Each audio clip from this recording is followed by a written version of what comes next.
Aujourd'hui on va parler des livres indispensables pour la préparation du concours. À savoir qu'il existe beaucoup de collections qui préparent au concours. Donc moi je vais vous présenter les livres que j'ai utilisés cette année. Il faut savoir qu'il y en a énormément qui vont sortir cet été pour préparer à la session 2017 et donc être à jour avec les nouveaux programmes du primaire qui rentrent en vigueur en septembre prochain. Les livres qui permettent de réviser l'ensemble des matières. Donc je vais vous parler d'abord de ce livre. Je vais vous apprendre à réussir le CRPE. Alors pour ma part, ce livre, je l'ai acheté avant de me lancer dans les révisions du concours. Je l'ai lu en long, en large et en travers. Comme vous pouvez le voir, j'ai beaucoup mis de post-it. Ce livre-là, je m'en suis appuyée notamment pour faire ma vidéo sur la présentation du concours. Donc il y a énormément d'informations sur le concours. Sur chaque épreuve, les épreuves d'admission, les épreuves d'admissibilité. Je vais vous apprendre à réussir le CRPE, vous donne des conseils sur comment réaliser vos fiches, comment entreprendre vos révisions. Les 10 conseils que j'ai cités dans ma vidéo précédente proviennent notamment de ce livre. Un très bon livre qui permet d'avoir une vue globale du concours. Il s'agit donc d'un livre à lire bien avant le concours, pour déstresser et pour être familiarisé avec les épreuves. Deuxième livre que je vous présente généraliste, c'est le CRPE pour les nuls. Donc ici c'est la version actualisée pour le concours de cette année, donc 2016. Je sais pas s'ils vont en faire un pour 2017, je ne pense pas. J'aime beaucoup la collection des nuls.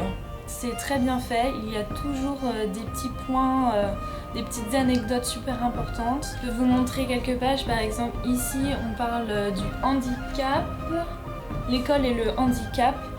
Vous avez toujours un petit sigle qui vous dit à méditer, donc il vous propose des questions de réflexion, ainsi que un petit sigle pratico-pratique qui vous donne des exemples. Ce livre est écrit notamment par des professeurs formateurs, du coup vous avez des conseils méthodologiques et des conseils sur ce qu'il faut faire ou ce qu'il ne faut pas faire à l'épreuve orale ou écrite.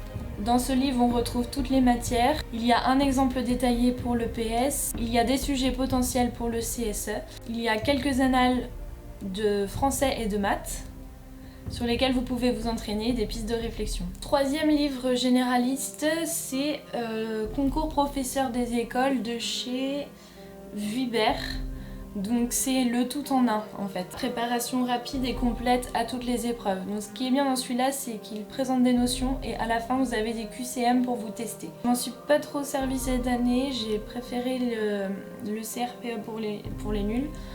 Mais c'est vrai que les QCM, les exercices sont assez bien faits. Pour réviser les programmes de maths et de français, rien de mieux que le cahier de préparation au brevet 3e.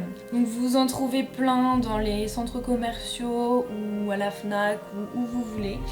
Vous pouvez prendre n'importe lequel du moment qu'il vous prépare au brevet. Vous avez le cours avec des exercices à faire. Voilà, par exemple ici c'est sur les connecteurs en français, les connecteurs logiques. Vous avez les exercices avec la correction. Très bon entraînement, très bonne remise à niveau, rien de mieux que les cahiers de 3e. Après vous pouvez faire ceux de 4e, 5e, 6e, ce que vous voulez, mais c'est vraiment l'idéal pour commencer les révisions. Alors après on rentre dans les épreuves d'admissibilité. Donc pour le français, j'ai pris Attier, tome 1. Dans le tome 1, c'est toute la méthodologie de l'épreuve, les connaissances de la langue, de la grammaire, de l'orthographe, toutes les connaissances du français. Le livre se présente par chapitre. Donc pour chaque chapitre, vous avez une partie court avec des exercices d'entraînement. À la fin de cette grosse partie, vous avez une page ou une double page qui est consacrée au concours, donc elle s'intitule Au concours. Vous avez différents exercices, des textes à analyser, ainsi que des productions d'élèves. C'est bien fait, le corrigé est bien fait également. Moi ça m'a beaucoup aidé. Le tome 2 de français, donc toujours chez Attier, c'est toutes les connaissances didactiques et pédagogiques, donc il y a différents thèmes. En ce qui concerne les connaissances didactiques et pédagogiques de référence, il y a tout ce qui est l'institutionnalisation, l'évaluation, la notion de l'erreur, la progression, l'étayage, les gestes professionnels, toutes ces choses-là, donc c'est essentiellement des connaissances, donc je vous conseille de les ficher, c'est très important. Et ensuite vous avez la partie verte qui est domaine de l'enseignement du français. Donc là on va retrouver apprendre à parler à l'école maternelle, les activités d'écriture à l'école maternelle, la compréhension de lecture au cycle 2 et 3, l'oral à l'école élémentaire. À chaque fois, les chapitres se présentent de la même façon. Donc ici, par exemple, on a le chapitre sur développer la conscience phonologique dès l'école maternelle.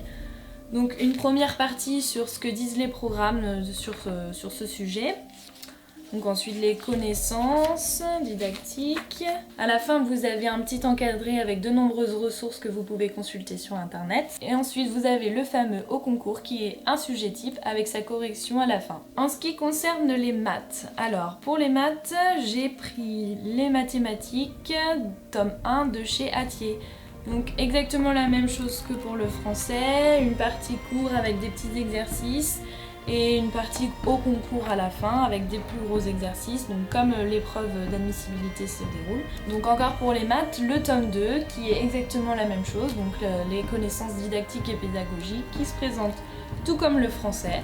Je vous conseille vraiment de les faire, ce sont des sujets très intéressants et vous allez découvrir toutes les connaissances qu'il vous faut pour passer le concours. Alors, pour ce qui est du CSE et de l'EPS, j'ai utilisé le livre de chez Hachette, Objectif CRPE.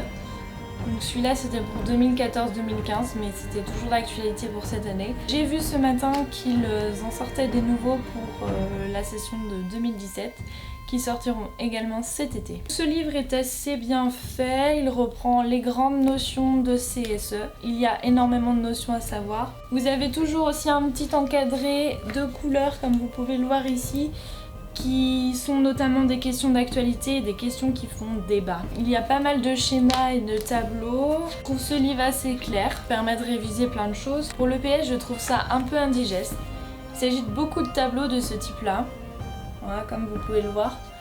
Donc c'est assez, je trouve ça désordonné. Bon, certains peuvent s'y retrouver facilement. Ça reprend toutes les absas. En fait, pour l'EPS, je conseillerais plutôt un autre livre. Bon, j'en avais pas cette année, mais j'espère en trouver un bien. Je pensais notamment aux 100 heures de PS, donc je sais pas trop ce qu'il vaut. Si vous-même vous avez des conseils à me donner, je suis preneuse. Pour préparer l'épreuve orale de mise en situation professionnelle, j'avais choisi éducation musicale et j'ai pris ce livre-là des éditions de Node. Donc l'éducation musicale, épreuve orale d'admission. Il y a toute une partie sur la méthodologie, donc comment faire le dossier et comment se préparer à l'oral. Une partie sur les savoirs disciplinaires, donc l'histoire de la musique, histoire des genres musicaux, tous les termes clés de la musique. Il y a des outils didactiques et outils pédagogiques, donc comment mener une séance, comment faire une séquence. Il y a tout ce qui est autorisé, comment utiliser les supports numériques dans la classe. Vous avez à chaque fois une petite playlist Deezer qui vous présente les écoutes du livre. Vous avez un QR code à flasher qui vous renvoie vers cette playlist. Comme ça, vous avez les notions musicales et les exemples auditifs. Vous avez également 3 séquences pédagogiques qui sont proposées, une séquence pour chaque cycle. Donc vous avez la séquence globale, les séances détaillées et quelques conseils pour la présentation à l'oral. Dans l'ensemble, je le trouve plutôt bien fait. Bon, après je suis pas du tout experte en éducation musicale, donc ce livre m'a beaucoup aidée, même si pour l'instant j'ai pas pu aller jusqu'aux épreuves d'admission. J'espère bien que pour l'année prochaine ça sera bon. Et on va finir cette vidéo avec les livres d'annales. Donc pour les maths notamment, il y a ce petit livre là. Donc c'est Copyrolem qui fait ça, qui recense toutes les annales. Bon, moi j'ai celui de 2014, donc c'est les sujets corrigés et les exemples de formation.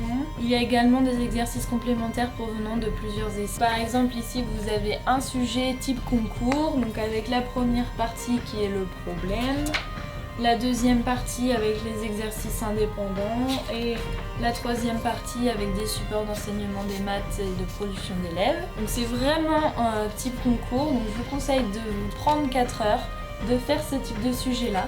Et bien sûr, vous avez le corrigé à la fin et les explications. Nathan propose également des annales assez bien faites ici pour la mathématique. Bon, moi j'ai la session de 2013, mais bon, les connaissances mathématiques c'est toujours les mêmes. Vous avez des références au texte officiel, des sujets de différentes sessions précédentes et vous avez les corrigés avec des commentaires et des explications. Et enfin, vous avez ce livre de chez Hatier qui s'appelle Annales corrigées. Donc là c'était pour le concours 2012. Donc dans celui celui-là, il y a le français, l'histoire, géographie, l'instruction civique et morale, les mathématiques ainsi que les sciences. Vous avez plusieurs sujets pour chaque thème. Plus vous vous entraînez et mieux c'est. Sinon, n'oubliez pas de faire les épreuves d'admissibilité des autres groupements. Moi, j'étais Académie de Nantes, donc groupement 2, donc je dois faire les sujets du groupement 1 et du groupement 3. Faites ça pour le français et les maths. Voilà, j'espère que ça vous a plu. On se retrouve très bientôt pour de nouvelles vidéos. Salut à tous!